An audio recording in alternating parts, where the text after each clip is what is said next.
Well, I created this YouTube channel primarily because of some very high and mighty dirty feds and DARPA and politicians that are engaged in human trafficking and torture.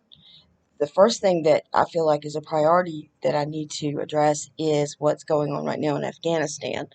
And because of my computer and devices being hacked, I don't know if this is actually going to make it to YouTube or not. So, and I'm going to have to read this from my phone because the dirty feds have already hacked in and modified the contents on my computer.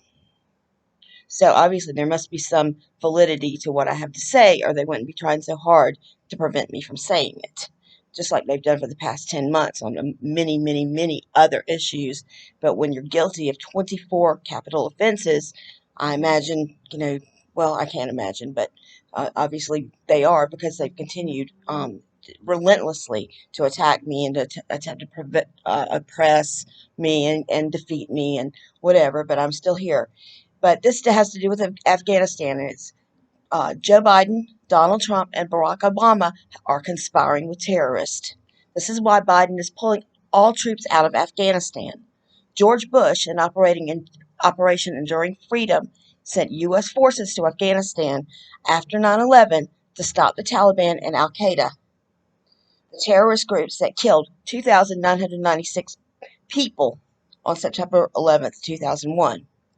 Why were Navy SEALs sent to kill Osama bin Laden when there was no water near his supposed hideout in Abbottabad, Pakistan? Why was his supposed dead body carried 934 miles and dumped into the Arabian Ocean? Obama claimed this was so Osama bin Laden could be buried respecting Islamic tradition. Why was the president concerned with respecting bin Laden, a terrorist that killed 3,996 innocent Americans on September 11th, 2001? Why did Obama claim a burial at sea was in keeping with Islamic traditions, but Islam buries their dead as deep in the ground as possible? Answer: Osama bin Laden is not dead. Barack Obama got into bed with the filthy rich bin Laden family, Al Qaeda, and the Taliban, and because of filthy money, they had to find some way for everyone to believe that the 9/11 killings had been avenged, but also to be able to stop operations to actually locate and kill Osama bin Laden. Dispatch a team of Navy SEALs to go 934 miles inland, supposedly raid a house, kill bin Laden, then carry his dead body 934 miles to the Arabian Sea in complete disregard of Islamic burial tradition? Oh, for God's sakes. Why are Americans believing these capitalistic monsters? U.S. troops have been in Afghanistan for 20 years. We are the most advanced military force on this planet. Afghanistan is about the size of Texas. In 20 years, the U.S. military couldn't completely eliminate the Taliban and Al Qaeda. Why is that? Answer: filthy terrorist money. They are loaded, and these filthy politicians have been selling them DARPA devices and technology, enabling the deaths of innocent Americans from heroin and protecting terrorists. That's why. Since Operation Enduring Freedom started, we have lost 3,000 American troops and 20,000 have been hurt. Ever since George Bush Jr. left office, the Taliban and others have been paying the next three U.S. presidents to look the other way while the Taliban quietly produces 83% of the world's opium and heroin. Not only has this made the Taliban and the U.S. presidents filthy rich, but this has fueled the opiate crisis in our country. 136 Americans die from opiates every single day. This means that the Taliban is killing, because they are responsible for 83% of opium and heroin, they're killing 113 people in the United States daily. Annually, opium production in Afghanistan, controlled by the Taliban, is killing 41,235 victims of the opiate crisis in the United States.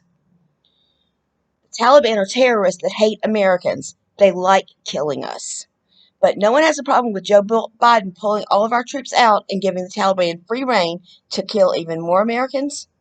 Now, why would he do that? Well, the Taliban are now holding all the cards. The truth comes out about this Osama bin Laden execution dog and pony show, and Barack Obama gets a treason rap. Joe Biden was Obama's vice president, and after a 4-year hiatus during the Trump administration, Biden takes the White House. But Biden wants to abolish the death penalty when 20 years ago he found so many other capital offenses as a senator. Well, of course. We have 3 U.S. presidents in a row, all guilty of treason and conspiracy with the Taliban and enabling the Taliban to kill innocent Americans every single day. I imagine Joe Biden surely isn't keen on the death penalty right about now. It's filthy money, folks. Good old fashioned American greed. The hot pursuit of those dead presidents. Those of us that care about the future of the United States and the world need to wake up and stand up now. There are innocent citizens in Afghanistan that have been depending on us for 20 years to protect them from the Taliban. Children are dying. What about all the United States military troops that have given their lives there now for absolutely nothing? Why can't anyone else see what is going on here? By the way, 3,000 troops, United States troops, have died in Afghanistan. 20,000 more have been injured. Why can't anyone else see what is going on here? Anyone that knows how to Google can verify every fact included. Please join me in stopping these filthy capitalistic monsters now. They are more than happy to allow anyone but them to die. Please share this on social media. Tell everyone you know. Write your representatives in Washington and demand that Joe Biden be impeached. And feel free to join me in this fight. In fact, please join me in this fight. You can email me at stopthesedirtyfeds@gmail.com. And my name is Kristen Boyd Meter. And one thing I'd like to add is I am probably one of the most Pollyanna rose-colored glasses people you would ever encounter. And if I can see this, I'd like to know why it is that no one else in America, especially those in Washington, don't recognize exactly what's going on. It's filthy money from big capitalist monsters.